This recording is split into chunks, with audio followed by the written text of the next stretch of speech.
Hello, my name is Pauline Reid. I'm a book reviewer from New Zealand, Hamilton, and I've been reviewing books since 2016. I've been an ARC reader, beta reader, proofreader, and also I've had my names in books. Today, I want to concentrate on a book review that I've written for the book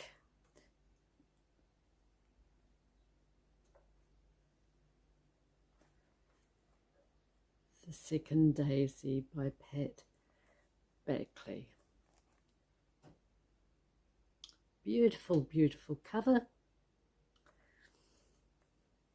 And the first, I will take 3 quotes from this book and then I'll go straight into my book review.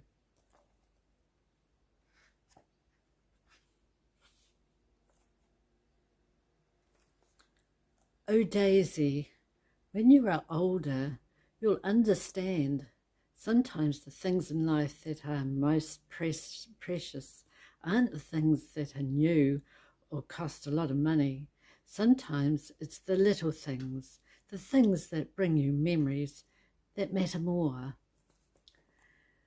I picked that quote mainly because as you grow older, especially when you get to my age, you know, we've had all the fripperies and all the other big things that you need, especially if you've had a house or gone flatting or been on holiday or whatever. And so later in life, because you've had all that, you want to settle down into a nice, relaxing type of life, and just the little things like text messages from son, or telephone call from daughter, you know, just the things that don't cost anything really. The sunshine when you go out walking, the cat that comes brushing around your legs, you know, just little things like that. So if you're of the younger generations, it's something to look forward to in your older part of life. So that was one. The second one,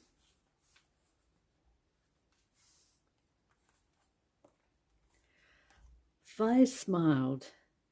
This girl was just like her mother. Her Polly wouldn't hurt a fly. All she wanted to do was make everyone around her happy. She beamed at her granddaughter and took another bite of her cucumber sandwich. How could such an ordinary thing as a cucumber sandwich taste so utterly delicious? It just had to be the glorious surroundings that made it taste so good. Now, I picked that one up mainly because, no, to me it didn't have anything to do with the surroundings of the area that I was having my cucumber sandwiches, because I was too young. And this brings me to childhood memories, and my mother was very much an advocate for chopping up sliced cucumbers, putting salt and pepper on them, and putting them in a sandwich. So just a little bit of childhood memory for me. So yeah, and it was tasty. I haven't done that for years now. I don't feel the urge to do that, but I have had lots of funny things my mum used to give me. I remember going for Going to high school, that is, high school. Oh no, probably primary school too, yeah. Um, I never made my lunch. My mother did. Uh, and she used to give me these interesting mix of sandwiches. And one particular one I always used to love was, and I always used to request this, is Marmite, peanuts, and raisins in the sandwich. And I just couldn't get enough of it. It was so yummy, you know. So anyway, that's that quote. And now for the third last one, and then I'll go on to my review.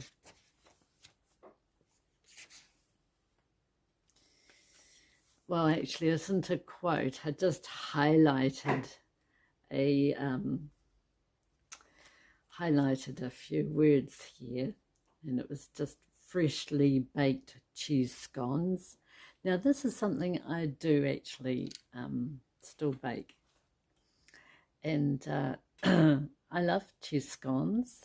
Actually, you've probably, if you're a long time viewer of my channel, you've probably already know about my scones and all the different sort of things I do to it. But if you're new here, I'll just recap.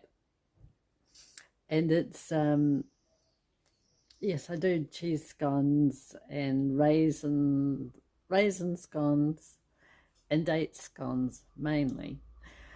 But there was a time when I felt really creative and decided to do scones in different different shapes. And I've done round ones, I've done square ones, and I've done triangle ones.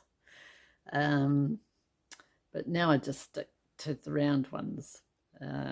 Yes, so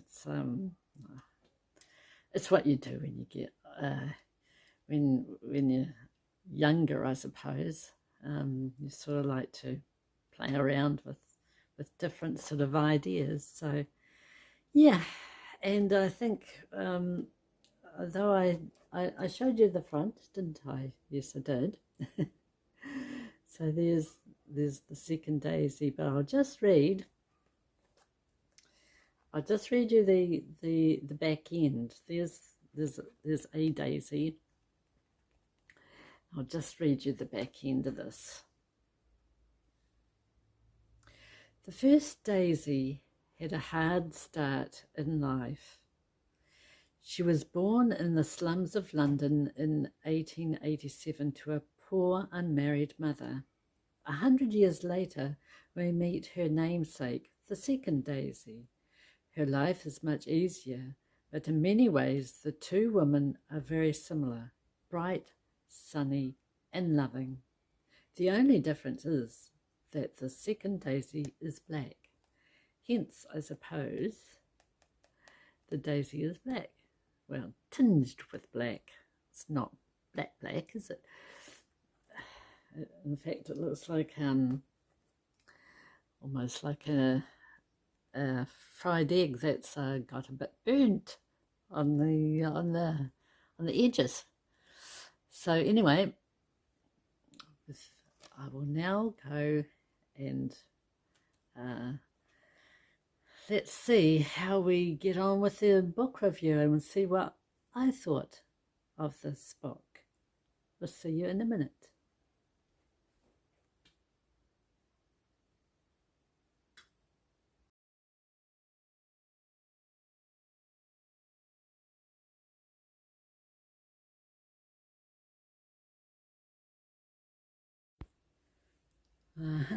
Dumpty-doo, dumpty-day, hello, and here we are. I just had to finish off with this book review. Before we start, I just want to say that thank you very much, Pat Backley, for the lovely second Daisy, the second Daisy book. Right next to it is the iron building. Is that what it's called now? Hang on a minute, I'll just check it out. Check Flatiron building. Well, this is a Lego one, which I built myself because two things. I am very interested in historical fiction in a book, naturally. And so I went and I wanted to build something in structural as in a building. And since the Flatiron building is mentioned in the book, I thought, well, I'll get some Lego out, and because I like to know how buildings are structured and engineered. And so there we go. I made a Flatiron building from the creator set of Lego. So there we go. I can actually, this is easy to show in its full glory. It's huge. Okay, so that's why it's sitting there, and you'll find out why in my review. And next to it is another building I made, or a set of buildings. I don't know if you can see there. Oh yes, you can. We've got New York City, the Statue of Liberty. One of these is the Chrysler building. The little Flatiron building is small, and this one here, I'll see if I can pick it up without it breaking to pieces. Hang on a minute. Put that down there and that down there. Come on, New York City. Come on, New York City. There we go. There. And yeah, I made this, and I'm very proud of it. Very, very proud of it. So there we go. So that sits up here. Very interested. My husband and I are very interested in New York City. We watch Kuma Monster, and we watch Walking Commuter on their walks through New York City. So anyway, now that we know a little bit of what the scenery is there, I'll now go on to my book review, and then you'll figure out why it's there. The second Daisy follows the journey of a woman who bravely leaves behind a life where she is mistreated in search of something better. It's a powerful story of resilience and transformation, and a wonderful sequel by Backley. This time, I'd like to focus more on the American setting. I especially enjoyed the vivid descriptions of New York, the bustling energy, the ferry ride to Staten Island, and the visit to Ellis Island and the Statue of Liberty. These iconic landmarks were beautifully described, and I loved the nods to buildings like the Flatiron and Chrysler, both rich in character and history. The food references also took me on a nostalgic journey.